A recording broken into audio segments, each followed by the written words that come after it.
Hello guys, this side Sumita Sharma from Apex Institute. Welcome to our YouTube channel V2 Excellency. I hope you all are fine. Today I'm going to share another video from marketing which is useful for BBA and BCom also. BCom final year students definitely find some objective questions from this portion. The topic name is Basis for Marketing Segmentation. Student हम इस video में पढ़ेंगे कि किन किन basis पे हम market को सेगमेंट करते हैं.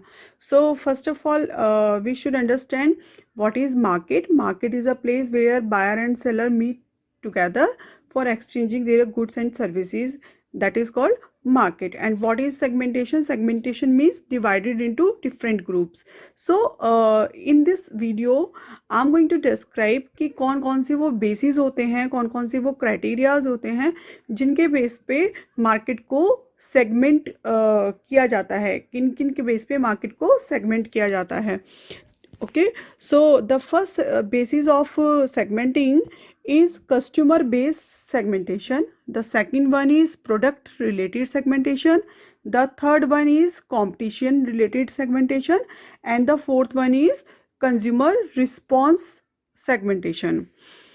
जैसा कि आप देख रहे हैं कि first one customer base segmentation में नेम खुद ही सजेस्ट कर रहा है कि ये वो सेगमेंटेशन जो कस्टमर के ऊपर बेस्ड है उसको हम बोलते हैं कस्टमर बेस सेगमेंटेशन. जैसे कि जिसमें सारी चीज़ें जो सेंट्रिक चीज़ें होती हैं वो कस्टमर के बारे में सोच करके होती हैं. कोई भी डिसीजन लिया जाता है वो केवल और केवल कस्टमर के बारे में सोच करके लिया जाता है. जैसे कि आपने पढ़ा भी है कि Philip Kotler is the father of marketing, जो क्या कहते हैं, जो हमेशा ये कहते हैं कि customer is the king of market. तो बिल्कुल ये कस्टमर बेस सेगमेंटेशन है. जैसे कि हमने फर्स्ट वन की बात करते हैं, geographic location. Geographical location means कि आप जब भी सेगमेंटेशन की बात करते हैं तो कौन सा बेस है जिनके बेस पे आप सेगमेंटेशन करेंगे. तो जियोग्राफिकल लोकेशन कैसी है, यानी कि जो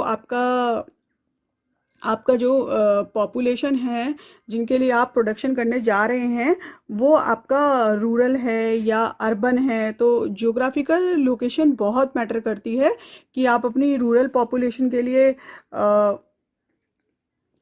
प्रोडक्ट बनाने जा रहे हैं या अर्बन पॉपुलेशन के लिए. डेमोग्राफिक करेक्टरिस्टिक्स डेफिनेटली मैटर करते हैं. फैमिली साइज़ मैटर करता है कि जो फैमिली साइज़ है पर्टिकुलर कंज्यूमर का वो कितना है, वो कस्टमर का फैमिली साइज़ कितना है, यानी कि न्यूक्लियर फैमिली से है, सिंगल पेरेंट फैमिली से है या जॉइंट फैमिली से है. क्योंकि फैमिली साइज़ भी हमारे परचेजिंग पैटर्न को इफ़ेक्ट करता है. सोशल क्लास कैसी है कि किस तरीके से रहता है, उसने क्या क्लास मेंटेन कर रखी है, मिडिल क्लास है, लोअर क्लास है या अपर मिडिल है, ओके या हाई क्लास है, कौन सी क्लास को उसने मेंटेन कर रखा है, कैसे वो प्रोडक्ट को यूज़ करता है.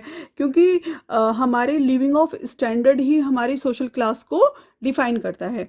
एज एंड लाइफ स्टाइल यानी कि जो उसकी एज है और जो उसकी लाइफ साइकिल स्टेज है, यानी कि 10 का है या फिर वो 20 का है या फिर वो 35 का है. मीन्स अगर हम बात करें कि चाइल्ड है या फिर यंगर एज का है, टीनेजर है यानी कि वो, या फिर कि वो ओल्ड एज का है, किस एज का है वो. मैरिटल स्टेटस डेफिनेटली मैरिड है या अनमैरिड है, जेंडर मेल है या फीमेल है, और उसकी इनकम कैसी है. ठीक है, इनकम भी बहुत डिपेंड करती है हमारे परचेजिंग पैटर्न को. इनकम एक बहुत इम्पॉर्टेंट, आप कह सकते हैं कि एक बहुत इम्पॉर्टेंट हमारे लिए बेसिस है जिसके बेस पे सेगमेंट होता है. क्योंकि इनकम हमारे को ये बताती है कि हम उस चीज़ को ख़रीदने में कैपेबल हैं या नहीं हैं. बहुत बार हम चीज़ों को ख़रीदना चाहते हैं but just because of income हम उस चीज़ को ख़रीदने में कैपेबल नहीं होते हैं. तो इनकम एक बहुत बड़ा पॉइंट है इसके अंदर. उसके बाद बात करते हैं हम ऑक्यूपेशन कैसा है, हम क्या काम करते हैं. क्योंकि डेफिनेटली हम जिस भी तरीके का काम करते हैं हम उसी तरीके से अपने आप को रखते हैं. वैसे ही हमारा वे ऑफ थिंकिंग हो जाता है, वैसे ही हमारा वे ऑफ परचेजिंग हो जाता है, वैसे ही हमारा वे फियर ऑफ वियरिंग क्लोथ्स हो जाता है।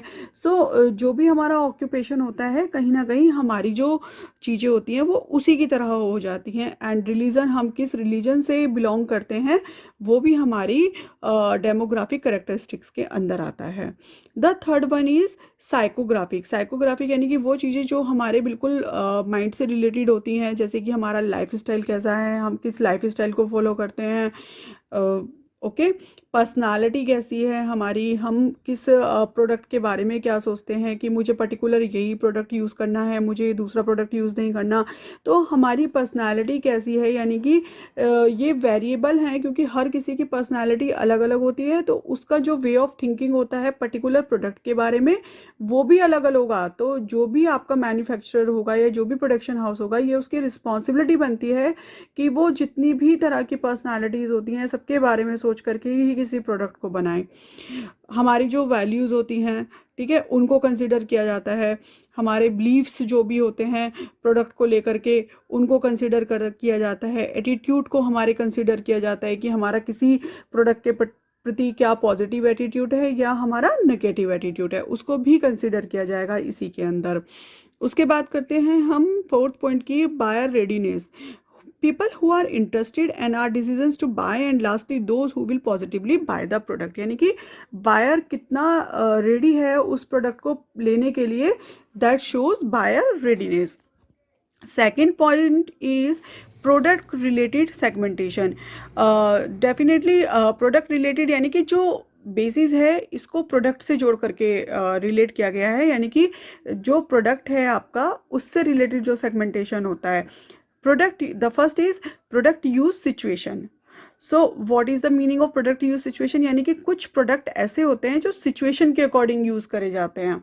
आई want to give you example, I want to give you an example. जैसे कि आपने देखा होगा कि कभी कभी एट रेंडम हमारे घर पे बहुत सारे गेस्ट आ जाते हैं समर में, और हम लोग क्या करते हैं, रसना बना देते हैं, क्योंकि एक रसना इजी टू प्रिपेयर होता है और रसना आपका बहुत इकोनॉमिकल होता है। तो आप क्या करते हैं, आप बहुत आसानी से उसको प्रिपेयर कर देते हैं। तो कुछ प्रोडक्ट होते हैं जो पर्टिकुलर सिचुएशन पे ही यूज़ होते हैं। So another one is benefit segmentation. Definitely अगर आप कोई भी प्रोडक्ट बना रहे हैं तो वो किसी ना किसी बेनिफिट के लिए बना रहे हैं। सो जैसे कि अगर हम वॉच पहनते हैं तो हमें पता है कि ये हमें टाइम बताती है ना, तो ये हम टाइम के लिए बना रहे हैं। क्वांटिटी कंज्यूम्ड यूजेस रेट, यानी कि कुछ वो प्रोडक्ट होते हैं जिनको उन चीज़ों को भी कंसिडर किया जाता है जिनमें क्वांटिटी को देखते हैं कि कितनी क्वांटिटी यूज़ करते हैं ये कस्टमर। जैसे कि अगर आपने देखा होगा, अगर न्यूक्लियर फैमिली है या छोटी फैमिली है तो लाइट वहाँ पे कंजप्शन होगा चीज़ों का, मीडियम फैमिली है तो थोड़ा ज़्यादा होगा, और अगर वो फैमिली बड़ी है तो वहाँ हैवी कंजप्शन होगा, ठीक है। The third point is competition related segmentation. एक कंपटीशन होता है जो सेगमेंटेशन, कंपटीशन रिलेटेड सेगमेंटेशन, यानी कि आपका कंपटीशन रिलेटेड जो सेगमेंटेशन होता है, जैसे कि आपने तीन तरह के कस्टमर होते हैं मार्केट में, बहुत सारा कंपटीशन है क्योंकि अलग अलग तरह के प्रोडक्ट मार्केट में अवेलेबल हैं, बहुत सारे सब्सटीट्यूट होते हैं एक प्रोडक्ट के, ठीक है। और हर प्रोडक्ट की इतनी लॉन्ग रेंज और इतनी वैरायटी है कि कस्टमर को खरीदने से पहले ही सोचना पड़ता है कि मैं कौन सा प्रोडक्ट खरीदूं। एडवर्टाइजिंग बहुत ज़्यादा होती है प्रोडक्ट की, तो कस्टमर कहीं ना कहीं इस डिलेमा में रहता है कि मुझे कौन सी प्रोडक्ट को खरीदना है। तो ये कुछ स्टेटस हैं जो लॉयल कस्टमर्स होते हैं उनके, जैसे कि हार्डकोर लॉयल, यानी कि ये वो कस्टमर्स होते हैं स्टूडेंट्स जो पर्टिकुलर ब्रांड को फॉलो करते हैं। लाइक जैसे कि hardcore loyals are those customers who continue to buy the same brand over and over again. जैसे कि आप देखेंगे न्यूज़पेपर रीडर्स होते हैं, सिगरेट स्मोकर्स होते हैं, या टी ड्रिंकर्स होते हैं, या टूथपेस्ट यूज़र होते हैं, ये स्विच नहीं करते हैं चीज़ों को आसानी से ना। ये लोग क्या करते हैं, एक पर्टिकुलर ब्रांड को फॉलो करते हैं। That's why we call them hardcore loyal customer. Another one is soft core loyal. Soft core कौन कौन होते हैं, those who are loyal to 1, 2 और 3 brands in a product group are called soft loyals. यानी कि जो लोग लक्स भी ला रहे हैं अपने घर पे और पियर्स भी लेकर के आ रहे हैं अपने घर पे, है ना, या सिंथॉल लेके आ रहे हैं, यानी कि वो ऐसा नहीं है कि 1 ब्रांड पे स्टिक है, वो 2-3 ब्रांड पे चले हैं और वो उसके अकॉर्डिंग परचेजिंग कर रहे हैं। एंड स्विचर्स वो होते हैं जिनका कोई ब्रांड लॉयल्टी नहीं होता है, जहाँ से भी वो सुनते हैं दूसरों से कि ये प्रोडक्ट अच्छा है, they can easily move on. Okay, so उनको हम बोलते हैं। The fourth point is consumer response segmentation. So कौन कौन कंज्यूमर के रिस्पॉन्स के बेस पे जो सेगमेंटेशन होता है उसको हम बोलते हैं कंज्यूमर रिस्पॉन्स सेगमेंटेशन, जिसमें कि आप ओकेज़न की बात करें तो आप रेगुलर के लिए, रेगुलर चीज़ों के लिए कोई प्रोडक्ट बना रहे हैं या आप कोई स्पेशल चीज़ के लिए प्रोडक्ट बना रहे हैं, वो मैटर करता है। बेनिफिट्स क्या मिल रहे हैं उस प्रोडक्ट से, वो मैटर करता है। लेकिन जैसे अगर बात करूँ मैं क्वालिटी की बात करते हैं हम, जैसे कि बहुत सारे कस्टमर्स होते हैं वो कितना भी पैसा खर्च करने को तैयार हो जाते हैं, बट उनको क्वालिटी अच्छी चाहिए होती है, उन्हें क्वालिटी अश्योरेंस चाहिए होता है कि quality should be fine, quality should be good, quality should be excellent. They do not compromise with the quality. ठीक है। Another one is service. बहुत सारे कस्टमर्स ऐसे होते हैं जो सर्विस को बहुत मैटर करते हैं, और आफ्टर सेल सर्विस, यानी कि अगर वो कोई प्रोडक्ट पर्टिकुलर ब्रांड का ले रहे हैं तो उनको आफ्टर सेल सर्विसेज अच्छी मिलनी चाहिए।